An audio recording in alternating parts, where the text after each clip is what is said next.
Welcome to Big Blend Radio's Art Show, featuring Victoria Chick, a contemporary figurative artist and early 19th and 20th century print collector.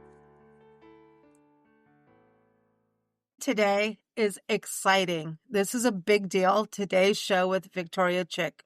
Victoria's on our Big Blend Radio World of Art show every third Saturday. We have a show coming directly after this with Mr. Pat Kelly from Kelly's Westport Inn in Kansas City, Missouri. And this is all because of Victoria. She's been a mainstay on Big Blend Radio for 18 years since we started.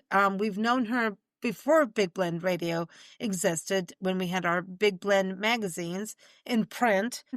You know, she's always talked about artists from the Midwest, and she's collected artists' work from the 19th and early 20th century that people may not know. And she's spearheading this amazing museum project in Silver City, New Mexico, where she is living now. And she got us on a rabbit hole hunt of art. Arthur Kraft, Thomas Hart Benton, which we've talked about on shows previously. Nancy and I finally got to the Midwest, where Victoria lived and went to college, I believe. And I don't know, everything just exploded, and we got into the world of Arthur Kraft and Thomas Hart Benton. And Victoria, you got us into art trouble. How are you? Okay, you're in the art swamp in Kansas City there. And I know you had a good time, but I know that sometimes it's overwhelming too. There's so much there. It's a beautiful city. Number one, can we talk about the architecture of Kansas City, Missouri? When you go around the actual city, there's like Moorish style buildings. There's all this architecture. I mean, I think Kansas City is pretty artistic. What do you think, Victoria? It's highly artistic, Lisa. The Moorish architecture has been there since the 1920s with some additions. It was started by a real estate developer, and it was at one time way south of Kansas City. Brush Creek flows through there, which is a famous thing in Kansas City because it used to flood. There's also some new architecture since I moved away. I mean, there's some wonderful modern architecture. There's public buildings for theater, public buildings for music that are really outstanding. So we're a long way from the Hereford Association with a cow on top of the building. Okay. Well, I mean, when you messaged us saying, hey, there's this possible mosaic at the back of the Sprint building, Pat Kelly, thank you, Pat, which you're going to hear him right after this episode. Him and his brother run Kelly's Westport Inn, and you're going to hear that story, which is epic, and it includes Arthur Kraft and Thomas Hart Benton, so the artists we're talking about today. And that's the show today. We're really focusing on Arthur Kraft, but Victoria sent us on a goose chase, didn't you? You know, Lisa, that building or that mural was at one time on the library downtown. It's a big mural. It was 35 feet, I think, in length and 17 feet high. It was a wonderful mural. It was right on the exterior of the building near the entrance to the Children's Museum. It was a great Arthur Kraft mural. It was up for, over 20 years. They decided to demolish the building, so there was a hurried project to save the mural, and they worked very hard. They were very careful about taking it out in panels. And then it was stored for a while, not really too long, I don't think.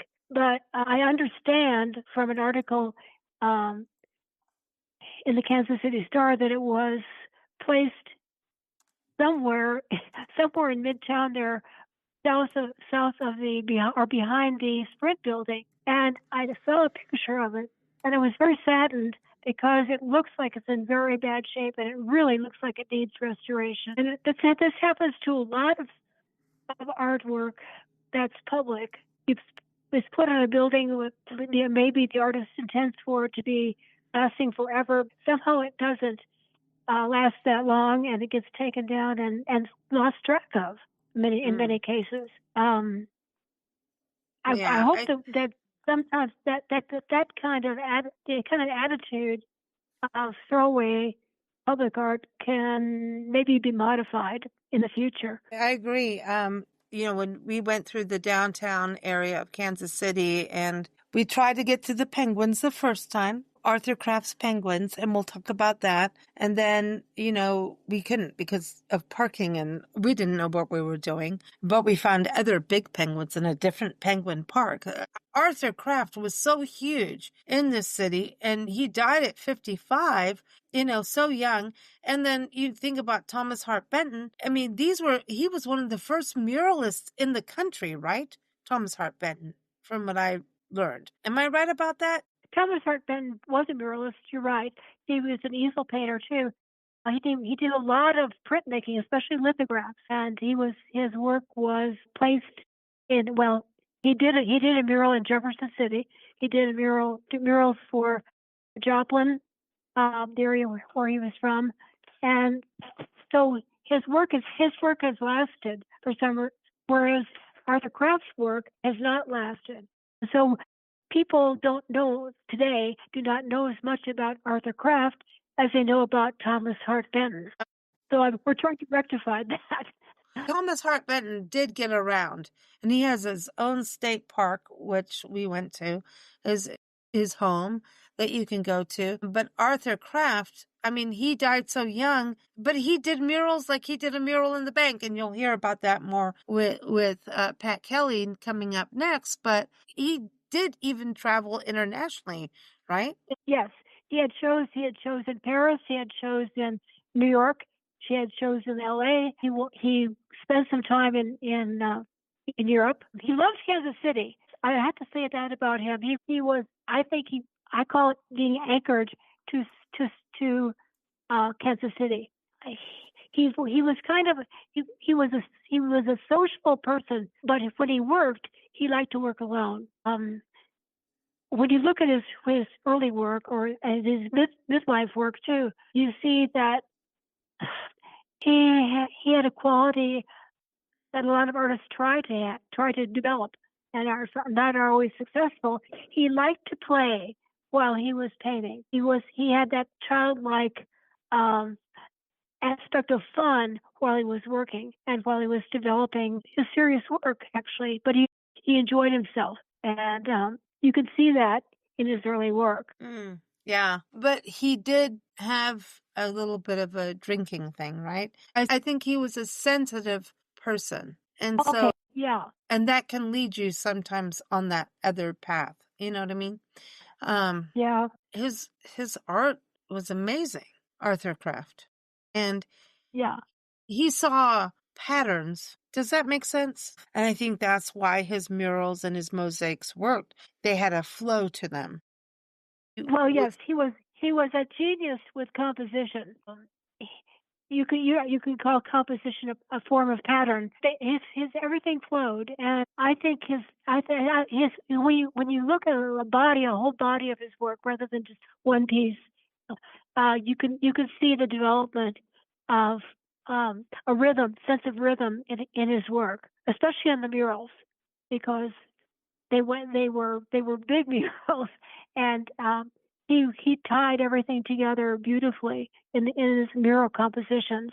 So we've talked about public art on the show with you for years. We've done specific shows. We've done public art maps with you. And I mean, that's something to think about when cities and communities hire an artist to do an installation, whether it's a sculpture, a mural, and think about how are they going to maintain this, not just in the next 10 years, but the next 50 years. Because I don't know, but Kansas City has a bunch of really good artists, and Arthur Kraft is one of them. And the Penguins, what I read was that we're even lucky to have those penguins there in the little Seville court. They are replicas of what he created. Like they use the mold kind of thing and to make that. So somebody took care for him, which is awesome.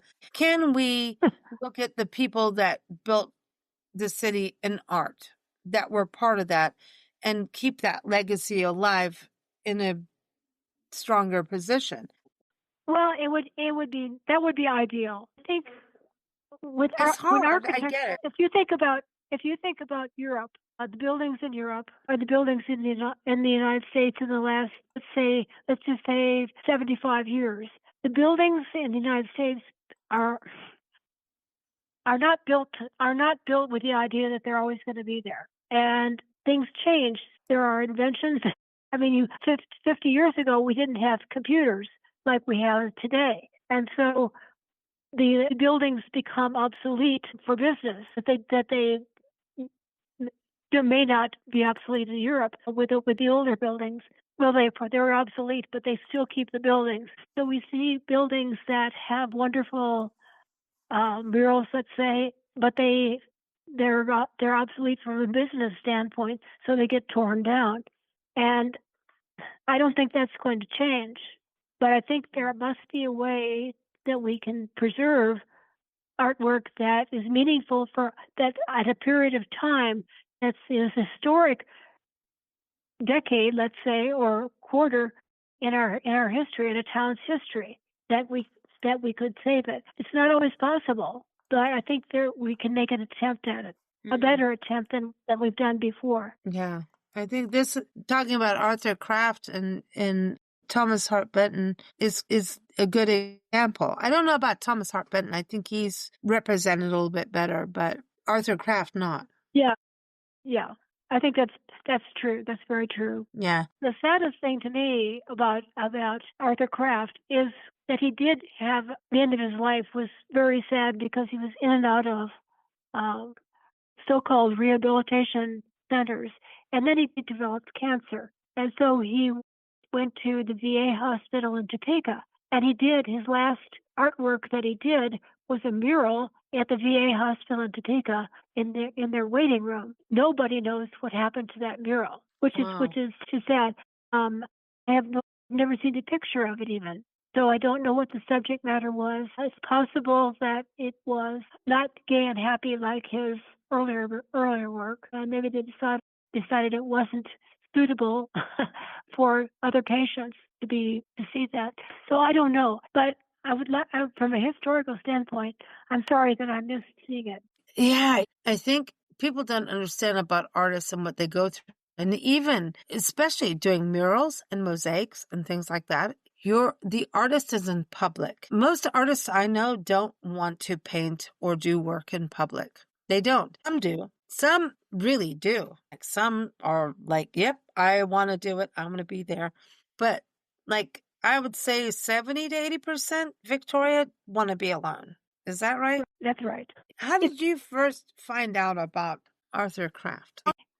I had not heard a lot about Arthur Kraft. I sort of knew who he was. Let's see, when I was in college in the late 60s in Kansas City, I had heard of Arthur Kraft, and I was aware of the mural on the library building, but I really didn't think about him a whole lot until I got married. And my mother-in-law, who lived in Joplin, used to be a reporter for the Johnson County newspaper. This is back in the 50s, I think, or late 40s.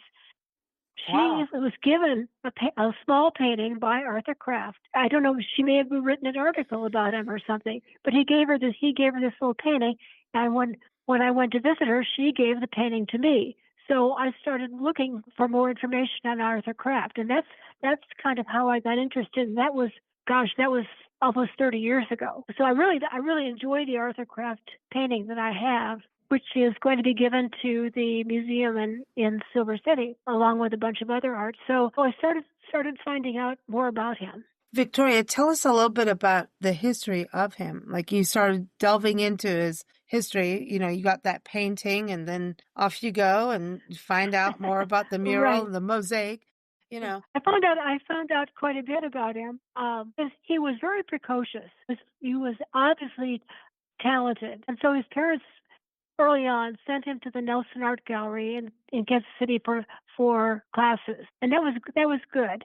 But he developed really rapidly. By age 13, he was selling his work, marketing his work at outdoor art sales, which were becoming popular at that time.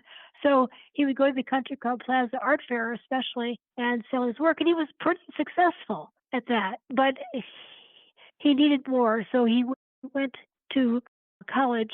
He went for a while, for about a year and a half, and then the World War II started, so he enlisted in the war, and when he came back, then he went back to Yale and finished his degree. So at that time, Yale had some really excellent professors in art.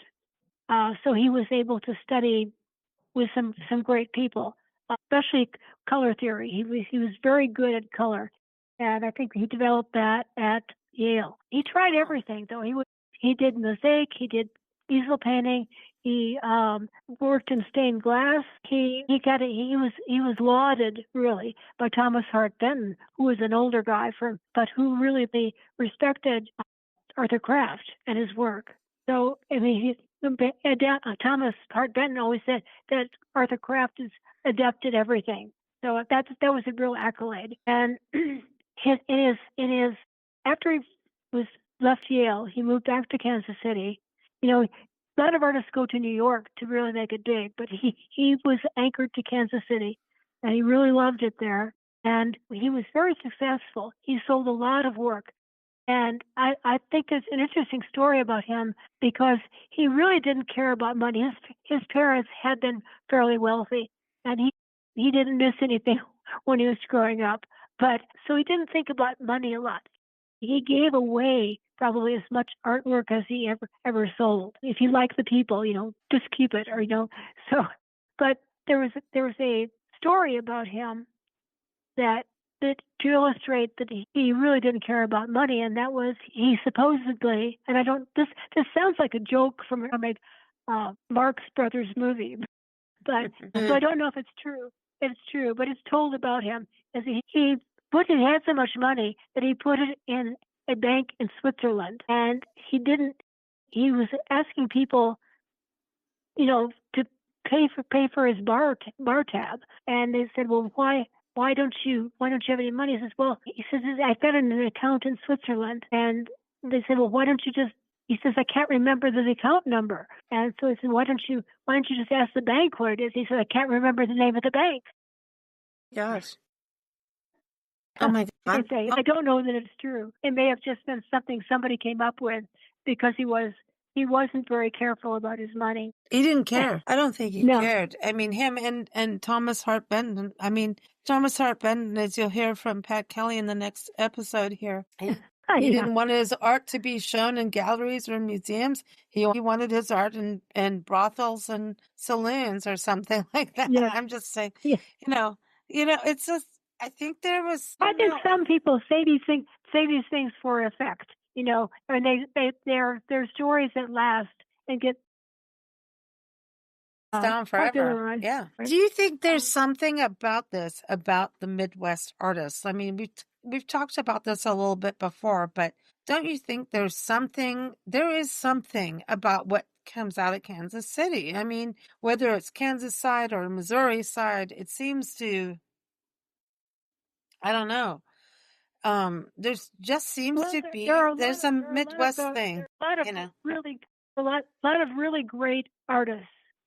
I think one of the businesses here, of course, is Hallmark Cards, and there are a lot of wonderful artists there. They don't all, but many of them break out and either become fine artists too. Not that there's anything wrong with greeting card art, but there are a lot of people. There are jobs here for artists, good jobs, and there's the Kansas City Art Institute, which is a wonderful institution for learning about art and wonderful instructors. There's the Nelson Art Gallery, so there's a whole community geared to art in the Kansas City area, and it's fostered. And there's galleries, and there are, of course, people working, and before they come really, they can be successful in Kansas City, but probably most of them will go to New York and try to make it in New York, or they will go to LA, or some of them will even go to Santa Fe, because Santa Fe is the third largest art market in the United States. There's opportunity, and there's lots of fostering of art in Kansas City, fostering of artists. So it's an art town eventually, even though it's a city, right? It's a big city. It's not, It is. yeah, It's not that big of a city. I mean, for us, like driving through, it's like find a parking space. I'm not a city driver, but it's not like out driving through New York City or LA. It's right. It's a small city. It is.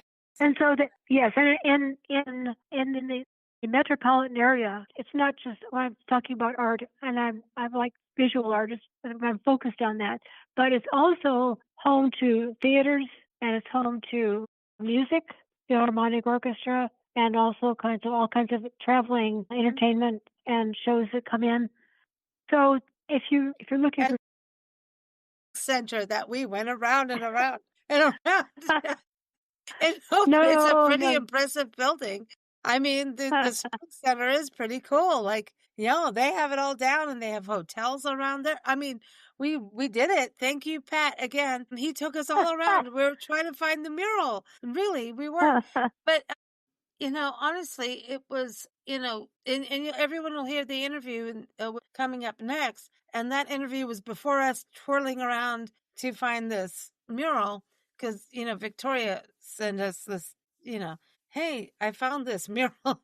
We're like, we can't find it. But we did go to Thomas Hart Benton's house. It's a state historic park. It was amazing. And you can see his actual where he painted, his studio. I encourage people to go there. But we did get to the penguins. But can you explain the penguins for everyone? Because the penguins, it's not his, it's his, like they recreated it for him. Well, he designed the penguins. Yeah. After he died, they were cast in bronze by a company, which they would have been cast in bronze by a company anyway if he had said, go cast these things. So they would have been out of his hands at any rate by that time, because he was not unable to do the actual casting, because that requires a different setting with a high heat and liquid metal. So he couldn't have done that. He would have had to hire somebody. But they are his designs, his molds. That's the important thing. It's out there. If we didn't have the penguins there, would we forget about him or not even know about him? I'm sure some people go by and don't recognize his name. They may even run their hand over the penguin, because if you look at some parts of the penguin are more polished than other parts. And there's another sculpture out there that's a wild boar that people really like, and that was brought from Italy, I believe. Victoria, thank you so much. This has been a fun adventure in Kansas City and hearing about Arthur Kraft. Thank you. Thanks, Lisa. Thank you for listening to Big Blend Radio. You can view Victoria Chick's artwork at victoriachick.com. Keep up with us at bigblendradio.com.